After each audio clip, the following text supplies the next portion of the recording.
Hey everybody, it's Van Time with Chuck and Deb. Talk about meat versus milk and knowledge versus application or obedience. Well, I think one of the things that we have discovered is that we've been involved in Bible studies that are very detailed. You're looking verse by verse. You're really cross-referencing, looking at what other people are saying about it. And then we've also done studies where you're just reading the Word and just talking about what it says, and then how you're going to apply it to your life. And so, on the one hand, you've got a study that's really increasing your knowledge, which is fine.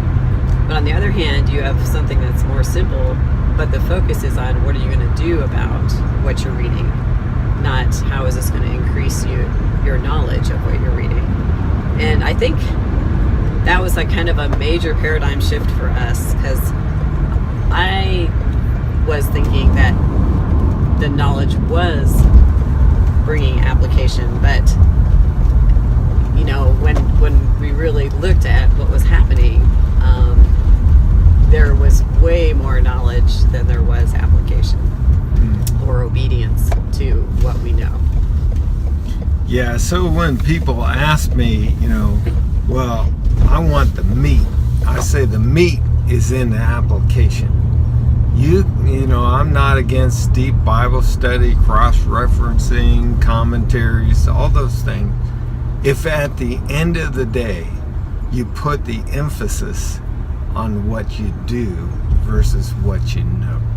Because I think that we have a habit of increasing our knowledge way beyond our capacity to do what we know. And again, we're not pitting knowledge against obedience. You need both. But if knowledge never gets to obedience, Jesus comes off the top ropes on that one. I mean, that is the main beef that he has with the Pharisees. It's an appearance of spirituality without the real, action behind it. Well, and I think there's a real danger in, being proud of the things that you know and that you understand about the Bible, where, my experience is when I actually try and walk that out, that pride goes away quickly, because it's very difficult to do what Jesus is telling us to do. Yeah, application will humble you real quick, that's for sure. And there's a sense in James chapter 1, he talks about being doers of the word and not merely hearers. And he goes a step further. He says that basically those who hear and don't do are deluding themselves. And so they're tricking, they're fooling, they're masking their own eyes to reality. And that is a very dangerous thing. So we want to make sure that we press for application, whatever that is. That's between them and Jesus. In fact, we like to say, why don't you take a little time to pray and come up with your application? So now it's not me holding them accountable. It's between them and God. And I'm just encouraging them and spurring them on with what God has told them. Yeah, and what's ideal is to be in an environment where everybody wants to be doing what God is telling them to do, and they want you to ask the question, were you able to do what you felt like God was calling you to do?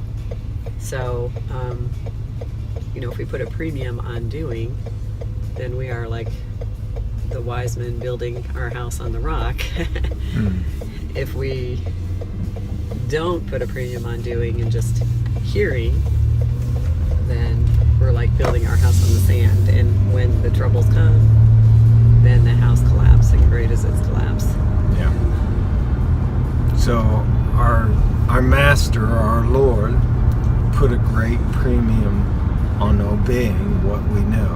And that was the true test of whether or not you heard and learned something, is that you're actually doing it.